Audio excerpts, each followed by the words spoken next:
AI impact summit में आज मैं मध्य प्रदेश सरकार की ओर से हमारे राज्य के सभी क्षेत्रों में बेहतर से बेहतर उपयोग करके राज्य के अंदर एआई के माध्यम से हमारे किसानों को, युवाओं को, क्षेत्र के वासियों को कितना लाभ मिलेगा, कैसे उनको आगे बढ़ा सकते हैं।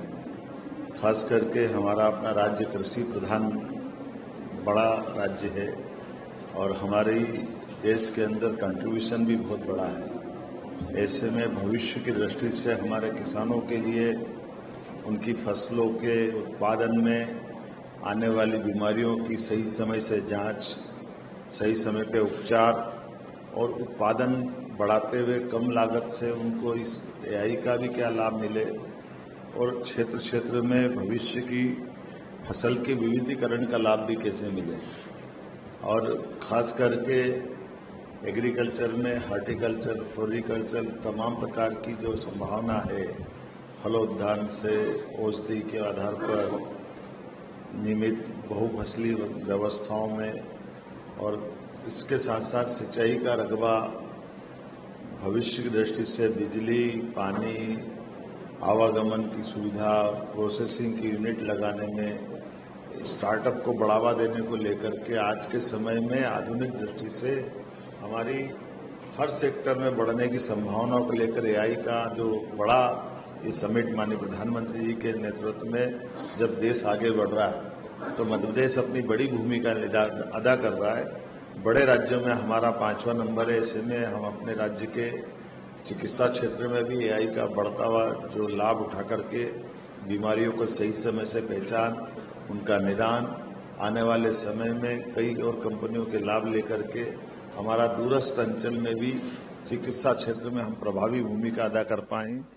साथ ही साथ एजुकेशन का सेक्टर भी, और हमारे यहाँ राज्य में पर्याप्त भूमि, पानी, तो डेटा सेंटर बनाने को लेकर भी भविष्य में बड़े प्लेयर्स को ला करके हमारे राज्य के बेहतरी के लिए, समृद्धि के लिए सब क्षेत्र में आगे बढ़ रहे हैं। और हमारे दूसरे खास करके बड़े शहरों में और छोटे शहरों में भी अब हम आईटी पार्क को भी प्रमोट कर रहे हैं। हमारे पास युवाओं में काफी संभावना भी है। ऐसे में हमारे युवाओं को अपने राज्य में रोजगार दिला करके एआई के माध्यम से भी हम उसका कैसे लाभ मिले, इस दिशा में विचार कर रहे हैं। जब मैं एआई का मध्य प्रदेश के सिस्टम की बात करता हूं तो computer infrastructure, talent development, startup support, industry में उपयोग और रिसर्च और इनोवेशन से जुड़ करके इंडस्ट्री से जुड़े रिसर्च सेंटर को भी प्रोत्साहन देने की दिशा में आत्मनिर्भर भारत और आत्मनिर्भर मध्य प्रदेश के लक्ष्य की तरफ हम आगे बढ़ते दिखाई देंगे।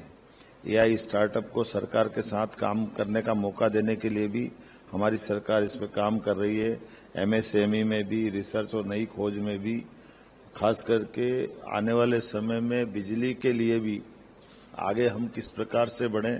मैं उम्मीद करता हूं कि आज के समय में जो राष्ट्रीय लक्ष्यों की तरफ से हम आगे बढ़ने के लिए मध्य प्रदेश को कदम से कदम मिला करके आगे बढ़ने की संभावना की तरफ देखते हैं, तो नई टेक्नोलॉजी के लिए एआई का बड़ा उपयोग करते हुए हम आगे बढ़ेंगे। इस उम्मीद के साथ मैं मध्य प्रदेश सरकार की ओर से हेल्थ, एजुकेशन, एग्रीकल्चर, ऐसे इंडस्ट्री और टूरिज्म, खास करके पांचों सेक्टर के साथ एनर्जी सेविंग के भी क्षेत्र में हम कैसे इसका लाभ लें, ऐसे प्रत्येक क्षेत्र में हमने अपनी संभावनाओं को लेकर कई कंपनियों के साथ एमओयू भी किया है, कई कंपनियों को बुलाया भी है और मध्य प्रदेश भविष्य में हमारे इस पूरे सेक्टर में बड़ी भूमिका अदा करेगा।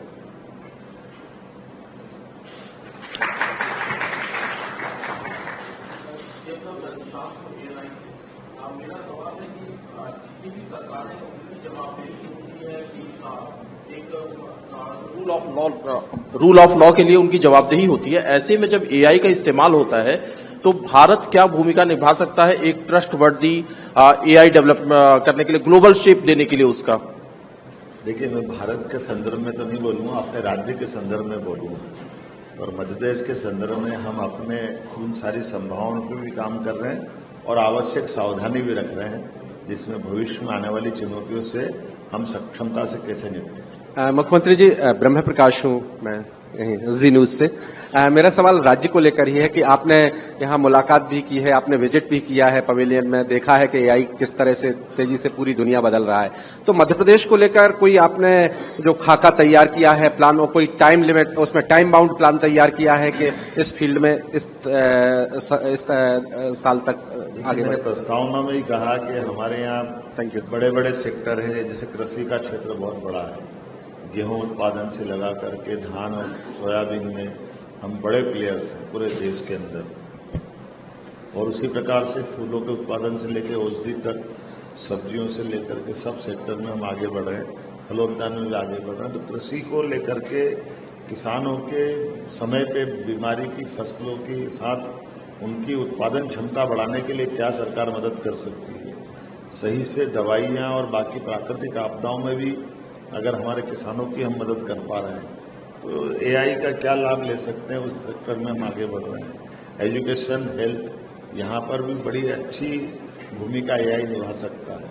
हमारे राज्य में आबादी के से लेकर के जो भौगोलिक एरिया है वो विविधता वाला भी है, वनांचल भी है, दूरांचल क्षेत्र में भी है। हम उम्मीद करेंगे इस सेक्टर से उसका लाभ लेकर के सही से लोगों को दवाई सही समय दिला दें। उनकी कई सिकल सेल एनीमिया से लेकर ऐसी बीमारियां हैं जो जीवन पर्यंत उनको चुनौती रहती है और ये मनसानुगत रहती है। ऐसे में एआई का उपयोग लेकर उनको कितना हम लाभ दिला सकते हैं ताकि वो इस बीमारी से लड़ने में अपनी जीवंतता का और सरकार के माध्यम से उनकी जिंदगी में हम एक सुरक्षा कवर उनको दे पाएं। ऐसे कई सेक्टर में हम देख रहे हैं। दूसरी तरफ एआई से जुड़े हुए लोग डेटा सेंटर वगैरह की बात अगर चाहे तो हमारे राज्य में पर्याप्त बिजली है, पानी है, पर्याप्त लैंड बैंक है, देश के मध्य में मध्य प्रदेश है, इसलिए आवागमन की दृष्टि से भी और बाकी दृष्टि से भी इस सब सेक्टर में दोनों तरह से हमारे राज्य में उपभोग की दृष्टि से भी और हमारे राज्य से जुड़ करके इस सेक्टर में इंडस्ट्री के आधार पर बढ़ने की संभावना के सेक्टर भी बहुत मजबूत है और सरकार सब प्रकार से प्रमोट करना चाह रही है। सर, मैं सैयद आमिर हुसैन हूं, न्यूज नेशन से, न्यूज स्टेट से। सर, एक सवाल है शिक्षा को लेकर के, क्योंकि अगर आप देखिए शिक्षा जो है आज के समय में गरीब बच्चों को आर्टिफिशियल इंटेलिजेंस जैसी शिक्षा मिल पाना बहुत दूर होता जा रहा है, मतलब उन तक वो पहुंच नहीं है। क्या मध्य प्रदेश सरकार ऐसे स्कूलों में ऐसी शिक्षा जो कि एआई बेस्ड शिक्षा हो, टेक्नोलॉजी का इसमें इस्तेमाल हो, वो प्रमोट करेगी और इस्तेमाल करवाएगी? एनईपी 2020 के माध्यम से स्कूली एजुकेशन में और कॉलेज एजुकेशन में दोनों रूप से हम कई नवाचार करने के लिए स्वतंत्र भी हैं और इसमें हम आगे बढ़ रहे हैं। हमारे सांदीपनि विद्यालयों के भवन इस प्रकार से बनाए गए हैं जो कई प्रकार के नवाचारों के आधार पर भी और टैलेंट को डेवलप करने के लिए स्कूली एजुकेशन से भी एआई का उपयोग कितना अच्छा हो सकता है। और पीएम एक्सीलेंस कॉलेज जो हमने हायर एजुकेशन में लागू की है, प्रत्येक क्षेत्र में हम एआई का उपयोग करने जा रहे हैं। मुख्यमंत्री जी, मैं सचिन बुधौलिया हूं, हिंदुस्तान समाचार से। मेरा सवाल ये है कि शासन को जनोन्मुखी बनाने का भारतीय जनता पार्टी का भी बहुत पुराना सपना था, अटल बिहारी वाजपेयी जी का भी, मोदी जी का भी। तो जो पब्लिक ग्रीवांसेस होती हैं, जो जन शिकायतें होती हैं, उसमें भी एआई का बड़ा उपयोग हो सकता है, जिसमें सभी जिलों में जो आपकी छोटी छोटी शिकायतें जनता की होती हैं, उसके लिए भी एआई के उपयोग के विषय में क्या आपने कुछ सोचा है? दूसरी चीज के पर्यटन को आप कह रहे हैं कि पर्यटन को बढ़ावा देने के लिए एआई का उपयोग किया जाएगा, तो उसके बारे में थोड़ा सा और प्रकाश डालें। देखिए, पहले वाले प्रश्न का तो उत्तर आपने ही दे दिया। आपने खुद ने कहा कि सुशासन को लेकर के एआई का बेहतर से बेहतर उपयोग होता है। हमारी जन कल्याणकारी नीतियों को नीचे तक उतारने में हम इसका लाभ लेंगे। पर्यटन को भी, पर्यटन में धार्मिक पर्यटन, खासकर उज्जैन जैसी जगह पर जब 2028 में सिंहस्थ मेला होने वाला है और 40 करोड़ से ज्यादा लोग आने वाले हैं, ऐसे में सब व्यवस्थाओं के प्रबंधन में भी इसका बड़ा लाभ है और भविष्य में आने वाली चुनौतियों से निपटने में भी इसकी मदद होने वाली है। तो उम्मीद करेंगे कि सारे प्रकार के, विविध प्रकार के टूरिज्म के सेक्टर में भी कहीं होम स्टे होगा, स्टे करने की व्यवस्था, आने जाने के मार्ग क्या है, कनेक्टिविटी कैसे मिलेगी, ऐसी कई चीज़ों का एआई का उपयोग लेकर के हम टूरिज्म में भी आगे बढ़ेंगे। हेल्थ है, एजुकेशन है, एग्रीकल्चर, जो मैंने पहले कहा है, प्रत्येक क्षेत्र में इसका लाभ है। सर मेरा एक सवाल है। मैं जागरण मीडिया से हूं, सोनम सचदेवा। सर, प्रधानमंत्री नरेंद्र मोदी ने सीधे तौर पर यह कहा कि एआई भय नहीं भाग्य है, और लगातार ये सवाल उठ रहे हैं कि एआई से नौकरियां जाने का खतरा है। इससे आप कितना इत्तेफाक रखते हैं और इस पर आपकी क्या राय है? और अगर किसान की बात करें तो सर, किसानों का जो आपने कहा कि एग्रीकल्चर में भी एआई को लेकर आप इंटीग्रेट करने जा रहे हैं, तो एआई से जहां किसान जो है इतना ज्यादा परिचय नहीं रखते, इतने परिचित नहीं है, इसको आप कैसे इंटीग्रेट करेंगे? देखिए, सीधे सीधे एआई का प्रत्येक किसान कैसे उपयोग करेगा, ये चुनौती तो रहेगी, लेकिन हमारा एग्रीकल्चर डिपार्टमेंट इसमें बड़ी भूमिका अदा करेगा। जब हम अपने किसान के साथ उसकी फसल के उत्पादन में समय पे उसको सब प्रकार की मदद करते हैं, कृषि नीतियों के बलबूते पर पर्याप्त बिजली पानी दे करके भी हम उसकी मदद करते हैं ताकि वो उत्पादन क्षमता बढ़ाए, तो सही समय पे उसको एआई का लाभ लेकर के आने वाली भविष्य की बीमारियां, उसके फसल के उत्पादन के बाद उसकी खपत, प्रोसेसिंग यूनिट और कई प्रकार की विविध प्रकार की फसलों से उत्पादन क्षमता बढ़ाते हुए उसकी आय बढ़ा सकते हैं। ऐसे हर सेक्टर में हम अपने एआई का उपयोग करते हुए हम हर जगह, हर विभाग में सरकार एआई के माध्यम से हमारे राज्य के नागरिकों की मदद करने के लिए तैयार है। राज्य को आर्थिक रूप से समृद्ध बनाने के लिए संकल्पबद्ध है और उम्मीद कर रहे हैं कि भविष्य में आने वाली चुनौतियों से निपटने में भी उसमें अपनी एक बड़ी भूमिका अदा करके, लेकिन इसका जो मूल वाक्य आपने जो कहा, माननीय प्रधानमंत्री ने कहा, भय से बात नहीं बनने वाली है। भय से निर्भय होकर के आगे बढ़कर चुनौतियों के साथ संभावनाओं पे काम करेंगे तो हमारा राज्य समृद्ध होगा, देश समृद्ध होगा। आपके राज्य की खबरें, आपके शहर की खबरें सबसे पहले जानने के लिए देखते रहें अमर उजाला। चैनल को सब्सक्राइब जरूर कर लें और पाएं हर अपडेट।